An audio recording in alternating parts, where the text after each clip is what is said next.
वामपंथी शक्तियों ने जिस प्रकार से जंतर मंतर के मॉडल को इन्फिल्ट्रेट कर कर वहां पर एक टेम्पलेट स्टूडेंट्स के जेन्युइन ग्रीवेंस को एक्सप्लॉइट करके यूज करने की कोशिश की, उनका अगला गेम FCRA यानी कि फॉरेन कंट्रीब्यूशन रेगुलेशन एक्ट के अमेंडमेंट पर होने जा रहा है। यह इसलिए है क्योंकि 2026 में मार्च की महीने में ही भारत की सरकार ने एक अमेंडमेंट इस लॉ के तहत प्रपोज किया था।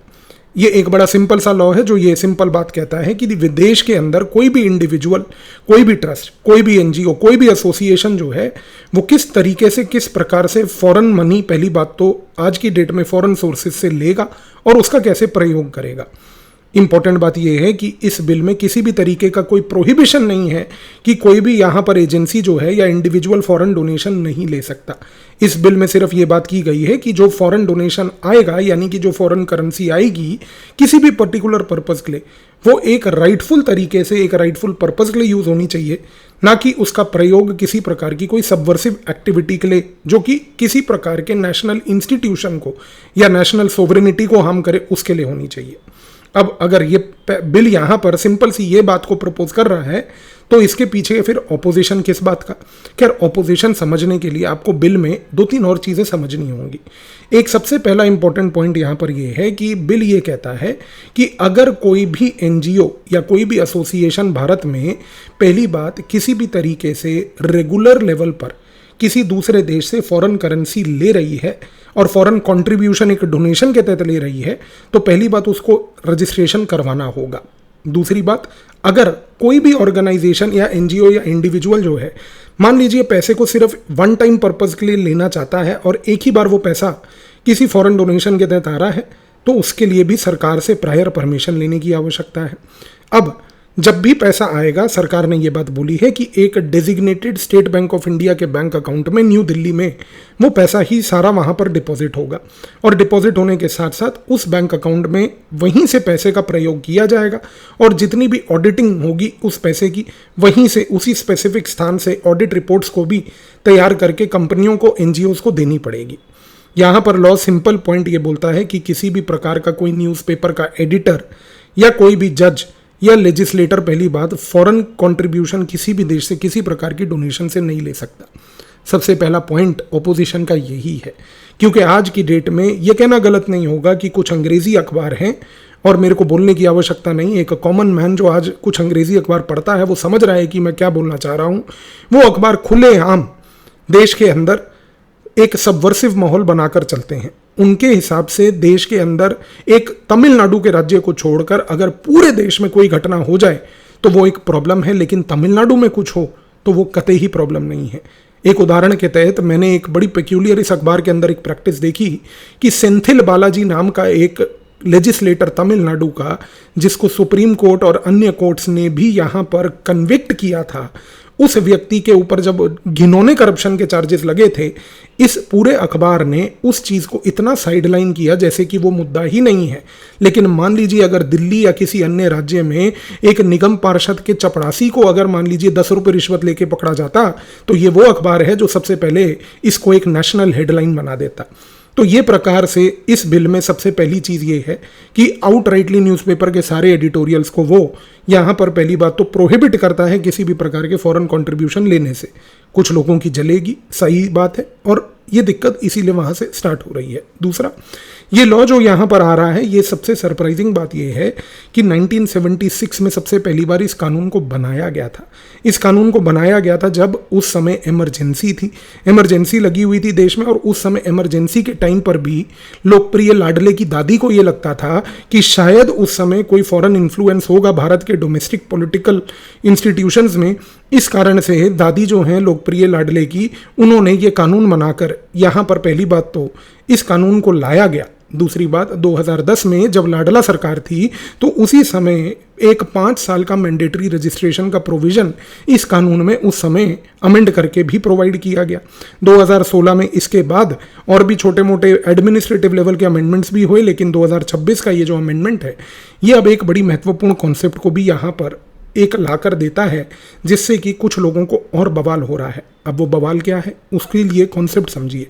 2026 के ये अमेंडमेंट में एक कॉन्सेप्ट इंट्रोड्यूस किया गया है जिसका नाम है certificate of seizing. Certificate of seizing का कॉन्सेप्ट ये है कि यदि कोई ऑर्गेनाइजेशन जो है वो अगर अपना मान लीजिए रजिस्ट्रेशन रिन्यू नहीं करती या रजिस्ट्रेशन एक्सपायर होने के बाद वो रिन्यूअल डेट को मिस कर जाती है, तो पहली बात उस ऑर्गेनाइजेशन का लाइसेंस सिर्फ कैंसिल ही नहीं होगा, बल्कि उसने जितनी भी संपत्ति इस देश में अलग अलग प्रकार के एसेट्स क्रिएट किए होंगे वो एसेट्स एक जब्त करके एक डेजिग्नेटेड अथॉरिटी के हाथ में आ जाएंगे। अब अगर वो डेजिग्नेटेड अथॉरिटी के हाथ में आ जाएंगे तो वो तब तक रहेंगे जब तक वो ऑर्गेनाइजेशन अपना लाइसेंस रिन्यू नहीं कराती, और अगर लाइसेंस रिन्यू करवा लेती है तो उसके बाद वो एसेट्स वापस उस ऑर्गेनाइजेशन को मिल जाएंगे। लेकिन अगर वो एसेट्स को वापस नहीं चाहती और मान लीजिए कि वो अपने रजिस्ट्रेशन को रिन्यू नहीं कराती,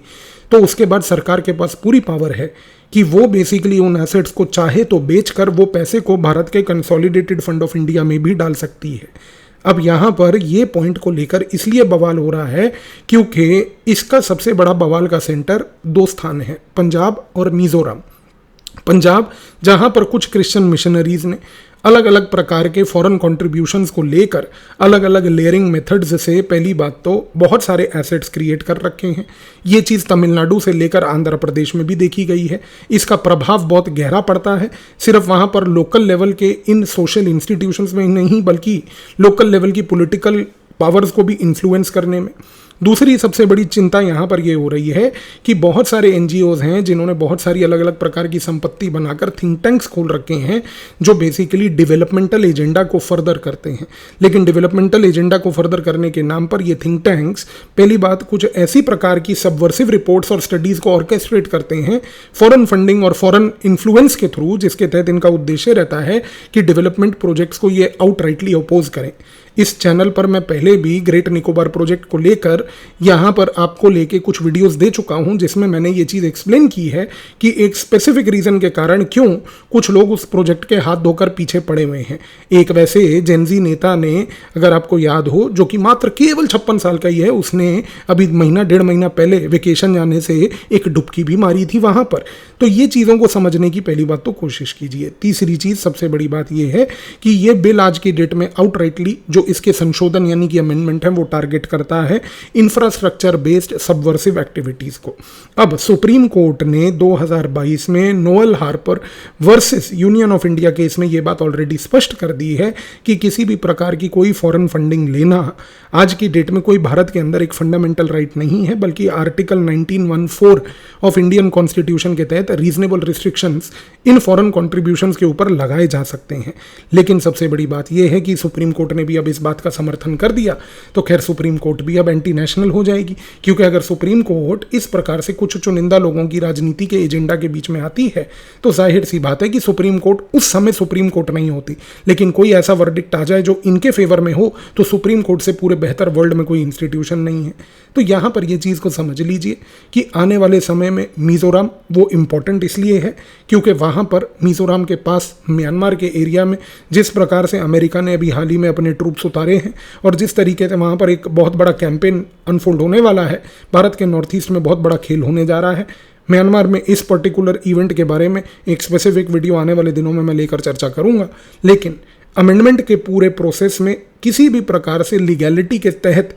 जो भी काम किया जा रहा है, क्योंकि उसके विपरीत कुछ नहीं है, तो जाहिर सी बात है कि इस अमेंडमेंट को ही क्यों ना अपोज कर दिया जाए। तो ये मॉडल जो अभी जंतर मंतर पे लगा, ऐसा मेरा अनुमान है, हो सकता है मैं गलत भी हूँ, लेकिन जब तक अमेरिका और भारत की ट्रेड डील नहीं होती, क्योंकि तब तक वो किसान वहाँ पर एकदम से आएंगे नहीं आंदोलन करने, अभी तो वो चुप बैठे हैं। तो इस मीनवाइल में अगर मान लीजिए कि monsoon session of the parliament में अगर FCRA के बिल को यहाँ पर लाया जाता है, ये वाला पर्टिकुलर पूरा का पूरा गेम प्लान यहाँ पर अनफोल्ड होगा और इसी तरीके से प्रोटेस्ट यहाँ पर भी अब मैन्युफैक्चर किए जाएंगे।